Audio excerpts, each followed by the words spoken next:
আসসালামু আলাইকুম। বর্তমান সময় বিএনপির অবস্থা হলো আওয়ামী লীগের মতন। তার কারণ কি?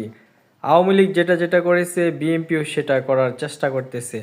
বিএনপির নেতাকর্মীরা অবশ্যই তারা ত্যাগ স্বীকার করেছে, আওয়ামী লীগের জুলুমের শিকার হয়েছে। কিন্তু বিএনপির উচিত ছিল বিএনপির নেতাকর্মীরা তাদের যারা ত্যাগী নেতারা জেল জুলুম নির্যাতন সহ্য করেছে তারা একটি সুন্দরভাবে পরিচালনার মাধ্যমে বিএনপিকে এগিয়ে নেওয়ার পরিকল্পনা করার প্রয়োজন ছিল। কিন্তু বর্তমান সময় বিএনপির নেতারা আওয়ামী লীগের মতন জামাত শিবির ট্যাগ লাগা শুরু করে দিয়েছে। এই রাজনীতি কিন্তু বিএনপির জন্য ভালো হবে না।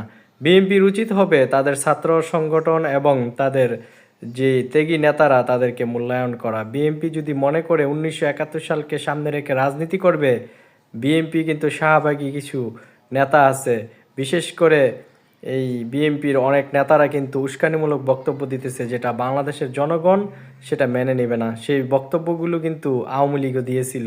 এই 1971 সালকে সামনে রেখে আওয়ামী লীগ রাজনীতি করেছে, আওয়ামী লীগের কবর রচনা হয়ে গেছে। তার কারণ কি? জামাত শিবিরকে প্রতিপক্ষ বানিয়ে তারা আজ দেখুন এই দেশ থেকে পালিয়ে গেছে। বিএনপি যদি মনে করে আওয়ামী লীগের মতন তাদের দলকে পরিচালনা করবে, তাহলে বিএনপি ভুল করবে। এতে তারেক রহমানের যে মেসেজ, বেগম খালেদা জিয়ার যে মেসেজ, ওই মেসেজ অবলম্বন করে বিএনপিকে পুনর্গঠন করতে হবে, তাহলেই বিএনপির কল্যাণ।